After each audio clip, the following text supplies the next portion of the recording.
여러분 성경책 요한복음 4장을 한번 펴놓고 계시면 좋을 것 같습니다. 오늘 한번 4장 요 마지막 절까지 26절까지 한번 한 절 한 절 같이 살펴보려고 하는데요.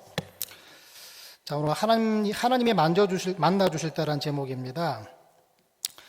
지난 부활 감사 주일 예배 때요, 하나님은 우리의 어떤 약한 부분을 통해서 찾아오시고 또 우리의 약한 부분을 통해서 믿음을 주신다는 말씀을 드렸습니다. 오늘 본문도 사실은 같은 맥락 이야기인데 이 1절부터 4장 1절부터 쭉 살펴볼 필요가 있습니다.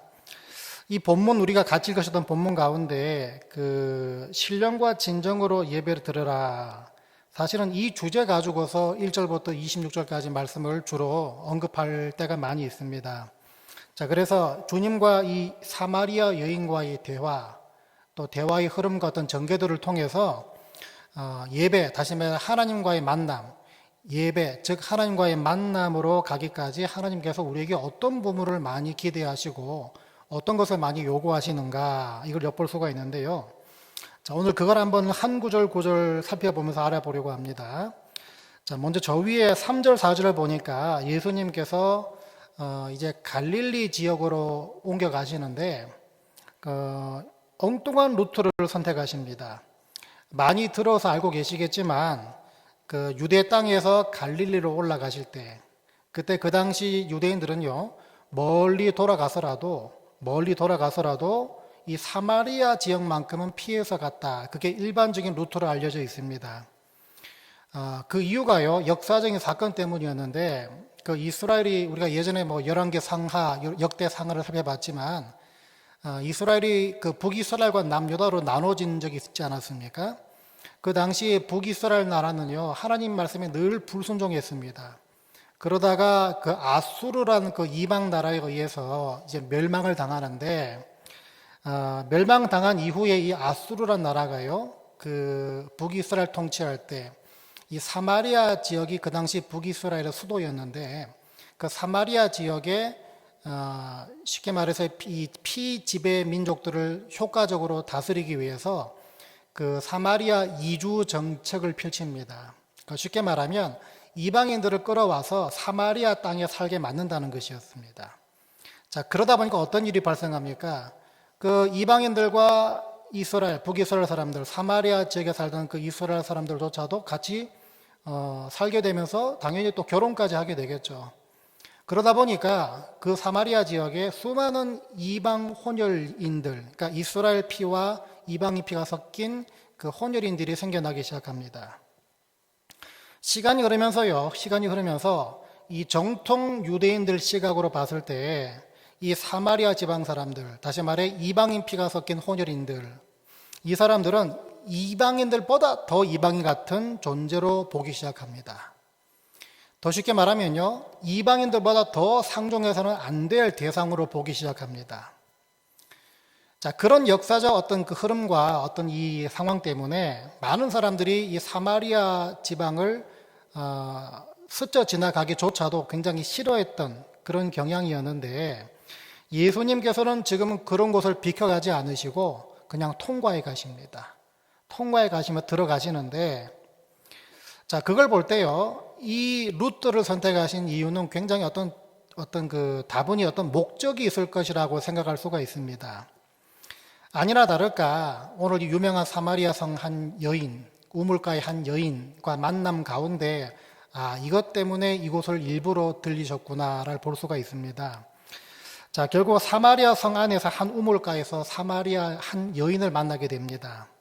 그리고 날이 뜨겁고 먼 길에 굉장히 지치셨는지 이 여인에게 물 한 모금을 이제 청합니다. 유대인들과 사마리아 지방 사람들 어떤 뿌리 깊은 적대 관계 때문에 이 여인이요, 아마 예수님이 유대인이라는 걸 아마 행색을 통해서 알았던 것 같습니다. 그래서 구절을 보니까 대뜸 이렇게 말합니다. 당신은 유대인으로서 어찌하여 사마리아 여자인 나에게 물을 달라 하나이까? 말 안 거는 것이 당연한 관계인데 왜 말을 거냐? 쉽게 말하면 예수님을 향한 어떤 쏘아 붙임, 예수님을 향한 어떤 못마땅함, 또 유대인들을 향한 어떤 당돌함이 이 말 가운데 섞여 있다 볼 수가 있습니다. 자, 여기까지 보시면요. 무슨 대화의 흐름을 볼 수 있습니까? 적대 관계에 있던 사람들 간에 나눌 수 있는 일상적인 대화라는 것이겠죠. 적대 관계에 있던 사람들 간에 나눌 수 있는 일상적인 대화라고 볼 수가 있습니다. 돌려 말하면요. 예수님은 그런 식으로 대화의 물꼬를 트고 계시다라고 볼 수가 있습니다. 자, 유대인인 당신이 어떻게 나한테, 이 사마리아인 나한테 그때 말을 걸 수 있느냐라는 그 질문에 예수께서 어떻게 대답하시나 보니까요. 자, 10절 말씀을 제가 세번역본으로 읽어드리겠습니다. 예수께서 그 여자에게 대답하셨다. 네가 하나님의 선물을 알고 또 너에게 물을 달라는 사람이 누구인지를 알았더라면 도리어 네가 그에게 청하였을 것이고 그는 너에게 생수를 주었을 것이다. 여기 보시면요. 앞선 대화 내용은 뭡니까? 적대 관계에 있는 사람들이 만났을 때 나눌 수 있는 일상적인 대화라고 말씀을 드렸는데 여기서부터는요. 예수님이 대화의 주도권을 쥐시려는 모습이 엿보이고 있습니다. 왜냐하면 두 가지 때문인데요. 지금 하나님의 선물이라는 단어를 언급하셨습니다. 하나님의 선물이라는 단어를 언급하셨고요. 다시 말하면 지금 예수님 자신의 말에 어떤 권위를 입히고 계시는 모습이란 것인데요. 그러고 나서요. 너에게 물을 달라는 말에서의 이 물이란 단어가 말 그대로 그냥 마실 물, 영어 성경 보시면 그냥 드링크로 이렇게 나와 있는데요. 뒤에 나오는 말은 또 어떻게 하시나 보니까 예수님이 주시는 그 물에서는요, 통상 들이마시는 그 물, 드링크가 아니라 living water, 그러니까 생수란 그런 단어를 쓰고 계십니다. 그러니까 하나님의 선물과 생수란 단어, 이걸 들었을 때 상대방, 이 사마리아성 여인이 뭔가 귀가 솔깃합니다. 그러니까 귀가 솔깃해서라도 예수의 어떤 말에 자꾸 물어보게 되겠죠. 대화를 이어가게 되겠죠. 다시 말하면 예수께서는 하나님의 선물이라는 단어와 생수라는 단어를 통해서 이 대화의 주도권을 지금 쥐고 끌고 가신다는 것입니다. 자, 그러니까 이 평범한 일상 대화, 적대 관계에 있는 사람들끼리 나눌 수 있는 그 일반적인 대화, 그 직후에 지금부터는요, 이 대화의 어떤 공기가, 분위기가 굉장히 급격하게 바뀌기 시작합니다. 그래서 이 여인의 앞섰던 그 당돌함, 그 쏘아붙임, 못마땅함의 태도가 이제 좀 누그러들기 시작하는데, 거기다가 지금 유대인이 지금 사마리아 사람한테 말을 걸고 대화를 하다 보니까, 특별히 남자와 여자 대화다 보니까 남자가 유대인이고 여자가 사마리아의 여인이다 그러면 뭡니까? 이 여인 입장에서는요, 어떻게 보면 좀 위압감을 느낄 수가 있습니다. 위압감을 느낄 수가 있는데, 자, 그래서 11절에서 여인이 예수님께 어떤 식으로 호칭을 하나 보니까 주여라는 존칭을 붙입니다. 주여. 물론 여기서의 주라는 말은요, 그 영어 성경 보시면 로드가 아니라 썰이라고 나와 있죠. 썰. 어떻게 보면 예수의 메시아 되심을 아직까지는 완전히 인지하지 못하고 있는 상태로, 다시 말해서 어떤 그 멸시를 받는 입장에서 멸시를 하는 그 주체인 그 유대인을 바라보는 그 관점에서 그 썰, 그 주여란 존칭의 의미가 나온 것 같습니다. 게다가 예수께서는요, 말씀하셨던 하나님의 선물과 생수, 이 생수란 말이 통상 성령으로 의미를 하고 있는데요. 예수께서는 지금 그걸 염두에 두고 말씀하셨는데, 아직 이 여인은요, 그 생수의 의미가 뭔지를 정확히 모르는, 그냥 단순히 마실 물로서만 이해하고 있는 그런 수준이었다, 차원이었다라고 볼 수 있습니다. 그래서 이 여인이 그냥 단순히 마실 물로서만 이해하다 보니까 11절을 보니까 이렇게 말하고 있습니다. 주여, 물 기를 그릇도 없고 이 우물은 깊은데 어디서 당신이 그 생수를 얻겠사옵나이까. 말씀드린 것처럼 이 여인의 예수를 아는 지식이 아직은 온전치 못함을 알 수 있는 지점이죠. 자, 그래서 여기서 여인의 관심은요, 그냥 마실 물이 있는 그냥 우물로 넘어가고 있는 시점입니다. 자, 그런데 이 우물이 그냥 우물이 아니었습니다. 야곱의 우물로 알려진 그런 우물이었습니다. 하필 이 야곱의 우물로 지칭되는 이 우물이 하필이면 사마리아 땅에 있는 바람에 유대인들이 아브라함을 영웅시했듯이 사마리아인들에게도 야곱은 그들의 자랑이고 자부심이었죠. 자, 그러다 보니까 여인이 12절에서 이렇게 말합니다. 당신이 야곱보다 더 큽니까? 당신이 야곱보다 더 크다는 말입니까? 그러니까 자기가 꺼내서 지금 비교할 수 있고 견줄 수 있는 어떤 카드에서 나름대로 그 맥시멈을 언급한 것인데, 당신들은 야브라함인데 우리는 야곱이다. 근데 당신이 우리 야곱보다 더 크십니까? 이런 식으로 물어봅니다. 그러니까 아직까지 예수에 대한 지식과 믿음이 없다는 걸 보여주는 장면인데요. 그런 여인에게 예수께서는 좀 더 깊은 의미를 담은 말씀을 해주십니다. 그런 제한적이고 그런 물리적인 물이 아니라 내가 주는 물, 즉 성령은 특별하다는 말씀을 언급하시는데 13절, 14절을 뭐라 그러십니까? 예수께서 대답하여 이르시되 이 물을 마시는 자마다 다시 목마르려니와 내가 주는 물을 마시는 자는 영원히 목마르지 아니하리니 내가 주는 물은 그 속에서 영생하도록 솟아나는 샘물이 되리라. 정확하게 성령을 언급하시는데, 자, 이 말을 들은 여인이 아직까지는 이게 감이 안 잡히는 것 같습니다. 그래서 15절을 보니까 그 물을 내게 주셔서 내가 다시는 여기에 물 기르러 오지 않게 해주세요. 이렇게 말합니다. 자, 물리적인 물로 좀 이해를 하고 있는 겁니다. 예수께서 그 물은 그 속에서 영생하도록 계속해서 솟아나는 물이다. 이렇게 말씀하니까 여인이 그렇다면 내가 여기 물 기를 필요 없이 그 물을 내가 취하면은 계속 그냥 물이 생기니까 그 물 주세요. 이렇게 얘기를 합니다. 자, 이 부분이 중요한데요. 지금까지 예수님께서 이 여인과의 대화를 이끌어온 흐름들 한번 잘 보시면요. 일상에서 적대 관계 가운데 있을 수 있는 일상의 대화를 통해서 대화의 물꼬를 좀 트셨습니다. 게다가 유대인과 사마리아 사람들과의 어떤 특수한 관계를 통해서 어떤 그 위압감, 어떤 우월감을 느끼게 해주셨습니다.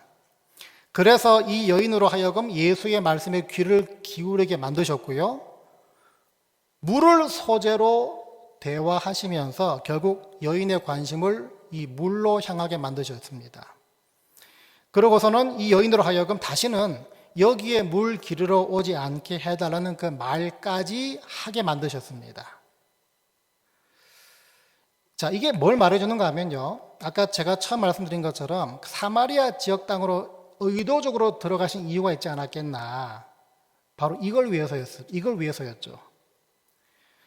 지금 예수께서는요, 이 여인의 처지, 자신의 처지, 이것을 자기 입으로 스스로 고백하게 만들어 가시는 중이시란 것입니다. 앞서 모든 대화들은요, 그걸 위한 그 소위 말했던 빌드업이라고 말할 수가 있는데, 왜냐하면 예수께서는 이 여인의 딱한 처지를 알고 계셨기 때문입니다. 그게 무슨 처지인가 보면요, 뒤에 보시면 예수께서 말씀하십니다. 네 남편을 불러오라. 여인이 대답합니다. 나는 남편이 없나이다. 예수께서 말씀하십니다. 네가 남편이 없다 하는 말이 옳도다. 너에게 남편 5이 있었고 지금 있는 자도 내 남편이 아니니 내 말이 참되도다. 우리가 이 말씀을 들어올 때마다 늘 들었던 말이 있죠. 이 부정한 여인, 이 정결치 못한 여인, 이렇게 많이 들어왔습니다. 금방 들어도 남편이 5이나 있으니까 부정한 여인이다. 당연히 그렇게 속단하지 않습니까? 그런데 그렇게도 볼 수 있지만 한편으로는 그게 아니라는 주장도 있죠. 그게 아니라는 주장도 있습니다. 왜냐하면 그 당시 사회적 배경을 감안하자면 이혼이 아닌 이상요, 부정한 여인은 규례상 돌에 맞아 죽어야 됐기 때문입니다. 근데 지금 이 여인은 멀쩡히 살아있지 않습니까? 그렇다면 남편이 여러 번 바뀐 이유는 딱 한 가지입니다.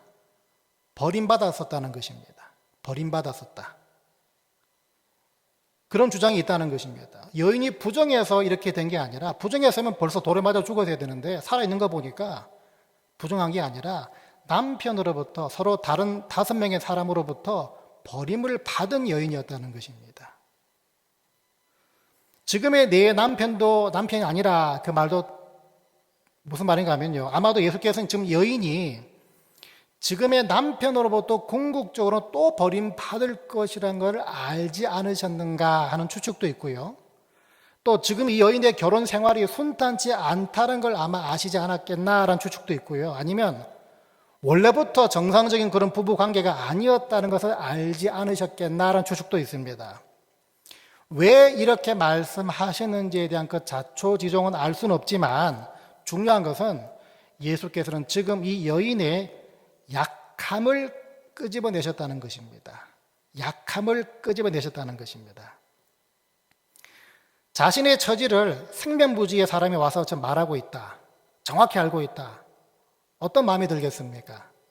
아니, 지금 내가 감추고 있는 이 사정을 어떻게 이 사람이 알고 있지? 이렇게 신통방통하게 여겼는지 이 여인이 아까 전에는 주여, sir, 존칭을 얘기했지만 뒤에 뭐라 말합니까? 내가 보니 당신은 선지자입니다. 선지자까지 지금 생각하고 있다는 것인데요. 그러다 보니까요, 지금 이 여인의 대화의 주제가 여기서부터는 좀 더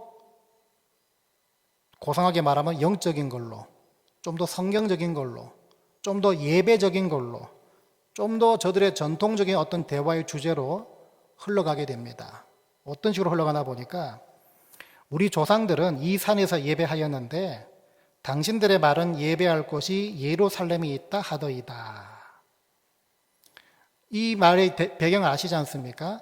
아까 말씀드린 것처럼 이 사마리아 사람들과 정통 유대인들 관계가 안 좋지 않았습니까? 근데 똑같이 하나님을 믿고 있는데, 근데 제사를 드리고 예배를 드려야 되는데 서로 적대 관계다 보니까 정통 유대인들은 예루살렘 성전에서 예배 드렸고 제사 드렸고, 이 사마리아 지역 사람들은요, 예루살렘 성전에 올라갈 수가 없으니까 자기들만의 성전을 따로 지었습니다. 거기가 그리심산이라는 곳에 세워진 성전이었는데 여인이 말하고 있지 않습니까?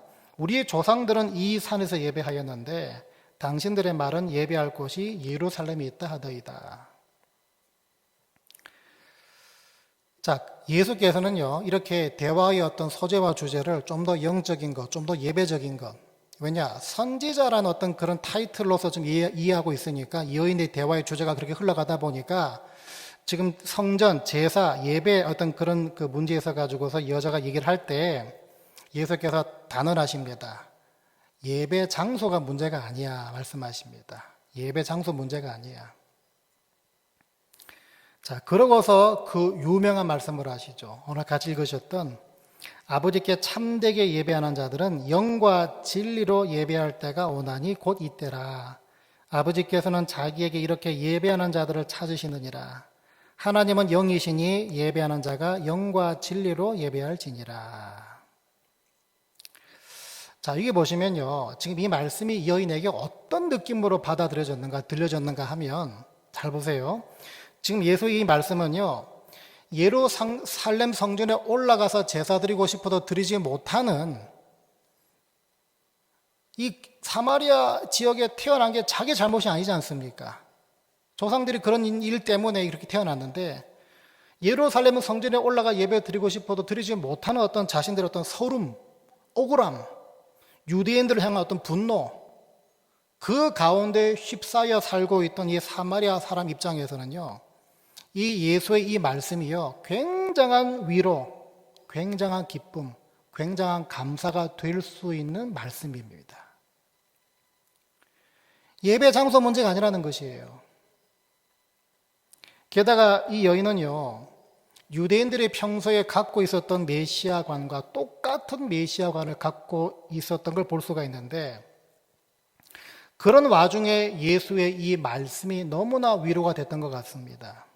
그래서 이런 고백 아닌 고백까지 하게 되는데 25절입니다. 여자가 이르되 메시아 곧 그리스도라 하는 이가 오실 줄을 내가 아노니. 이게 유대인들이 갖고 있던 메시아관이었거든요. 이 여인도 똑같이 그 메시아관을 갖고 있었습니다. 곧 오신다. 그가 오시면 모든 것을 우리에게 알려주시리이다. 이 말씀 비추어 보건대요. 평소에 자신의 어떤 기구한 인생 때문에 외롭게 홀로 버티며 근근히 살았던 이 여인이 가졌던 관심이 뭐였는가를 볼 수가 있습니다. 무엇이었습니까? 이제 곧 오실 메시아. 이제 곧 오실 메시아. 당연히 그렇겠죠. 여러분, 삶이 고달프고요. 삶이 힘들고, 여러 가지 기구한 어떤 그런 여러 가지 좌절을 겪고, 이런 사람들이 그나마 소망이라고 말할 수 있는 끈을 붙잡고 있는 게 뭐겠습니까? 현실의 어떤 고통을 이겨낼 수 있는 게 뭐겠습니까? 이제 곧 올 메시아 아니겠습니까? 어떤 소망과 어떤 기대도 없던 삶 가운데 그거라도 붙잡고 있던 모습이 바로 여인의 모습이었다는 것입니다. 그런데 마침 우물가에서 만난 한 유대인 남자가 여기까지의 대화를 주도하고 있었고요. 그 대화를 통해서 어떤 소망, 어떤 공감, 어떤 위로를 받으니까 이 여인의 마음이 열렸나 봅니다. 그럴 때 예수께서 26절에서 우리가 아는 그 결정타를 날리시죠. 내게 말하는 내가 바로 메시아다. 이 말씀을 하십니다. 이 말씀 이후에 28절부터요. 이 여인과 사람들의 반응이 소개되는데요. 여자가 물동이를 버려두고 동네로 들어가서 사람들에게 이르되 내가 행한 모든 일을 내게 말한 사람을 와서 보라. 이는 그리스도가 아니냐 하니 그들이 동네에서 나와 예수께로 오더라. 물론 자세한 상황은 이 뒤에 어떻게 펼쳐지는지 알 수는 없습니다. 그리고 지금 이 만난 예수를 통해서 메시아가 바로 이분이시구나라고 생각하고 알게 된 이 여인의 믿음이 지속적이었는지도 알 수는 없습니다. 그 믿음이 온전한 믿음이었는지도 우리가 알 수는 없습니다. 하지만 최소한 이 여인의 그 절망적인 상황에서 만난 한 유대인 남자가 메시아였다는 것, 그 전까지 한 번도 들어보지 못한 말씀을 들었다는 것, 그 차원으로 봤을 때는 특별히 위로해 주시고 기대케 만드시고 소망을 주시는 그 말씀을 통해서 이 여인은 최소한 이분이 메시아다라는 그 확신, 그 믿음, 요 순간에서만큼은 분명히 가졌을 것이라고 추측할 수가 있습니다. 여러분, 서두에서 말씀드린 것처럼요, 이 이야기는 통상 예배에 대해서 말씀을 나눌 때 예배는 신령과 진정으로 드리는 거야. 다시 말해 성령의 도우심과 성령의 안에서 드리는 것이 예배야 라는 그런 말씀을 드릴 때 자주 인용되는 이야기로 볼 수가 있습니다. 자, 그런데 말씀드린 것처럼 그런 하나님과의 만남이 있기까지 하나님께서는 우리에게 어떤 빌드업을 요구하시는가, 이거를 이 여인과의 대화의 흐름을 통해 볼 수가 있는데요. 뭡니까? 바로 말씀드린 것처럼 하나님은 저와 여러분의 약함과 부족함과 부끄러움과 상처, 또 연약함을 통해서 찾아오시고 그걸 통해서 우리에게 믿음을 주신다는 것입니다. 지난 부활주일 예배 때 말씀드린 것 거의 일맥상통합니다. 여러분, 그래서 이걸 한번 생각해 보세요. 사도 바울 같은 경우도요, 이거를 좀 다른 상황에서 설명해 주고 자기가 깨닫게 된 것을 우리에게 말해 준 적이 있습니다. 자, 사도 바울이 복음 때문에 매를 맞습니다. 복음 때문에 옥에 갇히기도 합니다. 또 복음 전하다가 무슨 병인지 정확히 알 수는 없지만 심한 어떤 질환을 앓게 됩니다. 그 지병 때문에 고생을 했는데 심지어 그 지병이 자기로부터 떠나기를 예수께 간절히 3번이나 간구했는데 하나님은 응답하지 않아 주셨죠. 침묵하셨습니다. 그런데 그때 다시 말해 이런 연약함, 이런 부족함, 이런 상처, 이거를 안고 있을 때 바울이 깨달은 게 뭐였는가 본인 입으로 고백하고 있는데요. 화면으로 준비하지 않았습니다. 여러분 성경책 찾아보시라고 고린도후서 12장 9절부터 10절까지 말씀을 보도록 하겠습니다. 고린도 후서 12장 9절부터 10절까지를 같이 보도록 하겠습니다. 기억하시고 아시면 좋을 것 같아서 일부러 화면 준비하지 않고 여러분 성경책 통해서 한번 보시라고. 자, 고린도 후서 12장 9절부터 10절까지 같이 읽습니다. 시작. 나에게 이르시기를 내 은혜가 내게 족하도다. 이는 내 능력이 약한 데서 온전하여 짐이라 하신지라. 그러므로 도리어 크게 기뻐함으로 나의 여러 약한 것들에 대하여 자랑하리니 이는 그리스도의 능력이 내게 머물게 하려 함이라. 그러므로 내가 그리스도를 위하여 약한 것들과 능욕과 궁핍과 박해와 곤고를 기뻐하노니 이는 내가 약한 그때의 강함이라. 아멘. 자, 여기서 여러분 사도 바울이 말한 어떤 그 말의 그 어떤 포인트를 아시겠죠? 내가 약한 그때의 강함이다.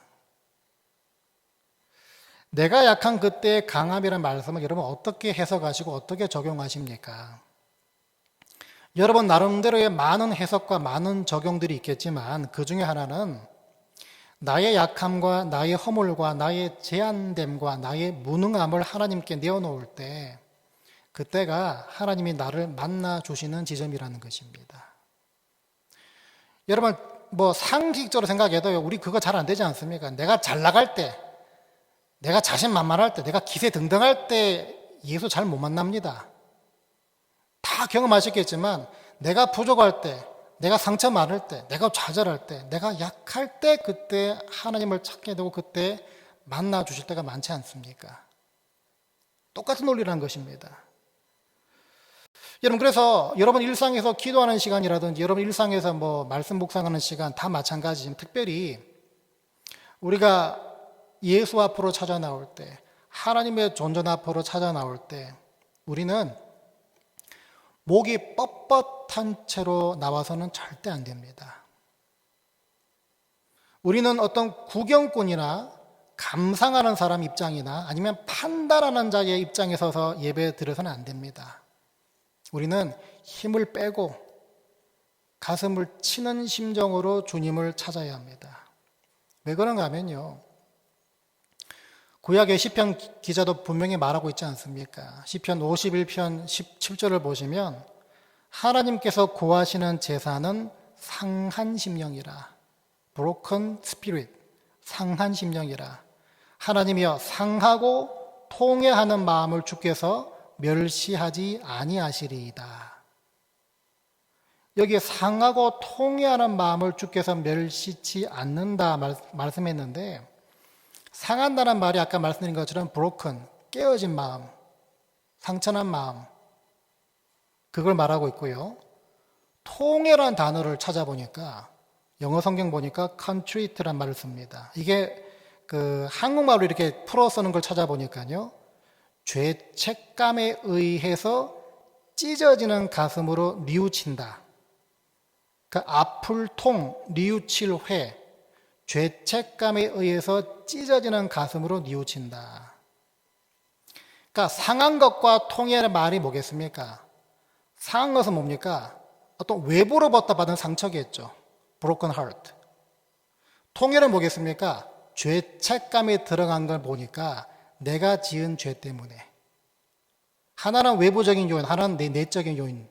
이 두 가지, 이걸 통해서 하나님을 찾는 자다 하나님께서 멸시치 않으신다는 것입니다. 만나주신다는 것입니다. 여러분 그래서 이 말을 아주 쉽게 말하면요. 단순합니다.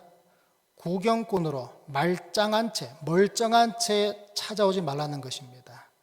우리는 다 하나님 앞에서 깨어진 모습으로 살아왔고 우리는 다 죄를 짓고 그 죄책감에 통해하는 마음을 가지고 살아올 수밖에 없는 존재들이기 때문에 멀쩡한 채로 주 앞에 나오지 말라는 것입니다. 순종하는 삶에 늘 실패하다가 찾아온 죄인의 심정으로 예배드리게 해주시옵소서. 이 기도가요. 매 주일 10시 45분부터 저 소예배실에서 예배를 위한 기도 모임할 때 드리는 기도 제목들 가운데 제일 첫 번째 기도 제목입니다. 누가 찾아올지 모르겠지만 어쨌든 그 주일 아침 11시 예배 찾아오시는 모든 분들이 순종하는 삶에 늘 실패하다가 찾아온 죄인의 심정으로 예배 드리게 해주세요라는 기도가 저 소예배실에서 매주일마다 여러분들을 위해서 기도하고 있는 기도 제목, 첫 번째 기도 제목이라는 것입니다. 왜 그렇습니까?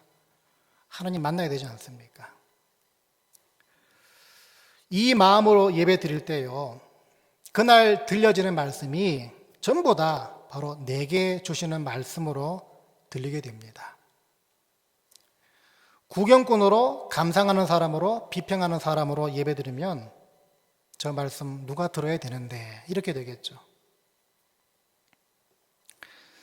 바라기는요, 여러분, 사마리아 여인의 그 모난 부분, 부족한 부분, 연약한 부분, 아킬레스건을 들춰내고 고백해 하신 예수의 의도가 뭔지를 여러분 숙지해서 늘 이 여인의 심정으로 하나님을 만나는 그런 예배자들이 다 되시길 바랍니다.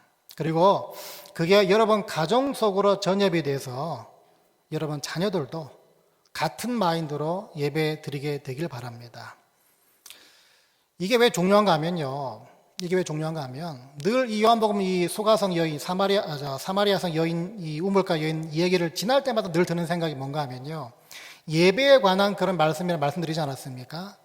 그런데 이 말씀을 지날 때마다 늘 그런 생각 듭니다. 주님께 예배 드리는 사람들이 이렇게 많은데 과연 주님께서는 그 예배를 다 받아주실까? 주님께 예배 드리는 사람들은 그렇게 많지만 그 예배를 하나님께서 다 받아주실까라는 그런 생각, 그런 의문이 이 본문을 지날 때마다 늘 생기기 때문입니다. 그렇게 생각하니까 당연히 내가 드리는 예배에 어떤 위기감이 생기겠죠. 제가 그래서 몇 주 전에도 말씀드렸지만요, 우리가 한 번은요, 몇 주 동안 혹은 몇 달 동안 그냥 예배에만 집중하는 시간이 필요하지 않을까 생각을 합니다. 섬기느라, 봉사하느라, 헌신하느라, 교제하느라, 얘기하느라 예배에 집중하지 못하는 부분이 생긴다면 몇 주도 좋고 몇 달도 좋지만 한 번은 다른 거 다 제쳐놓고 이 예배만 집중하는 그런 시간을 가지는 게 좋지 않겠나 생각을 합니다. 바라기는요, 여러분, 목이 꼿꼿한 채 주님을 찾는 데 되지 마시고요. 늘 부족하고 연약하고 통회하고 가슴을 치며 하늘을 감히 바라볼 수 없었던 세리의 심정으로, 그 세리의 심정으로 주님께 나오셔서 주님의 구체적인 만져주심을 예배 때마다 경험할 수 있는 저와 여러분 다 되시기를 주의 이름으로 간절히 축원드립니다.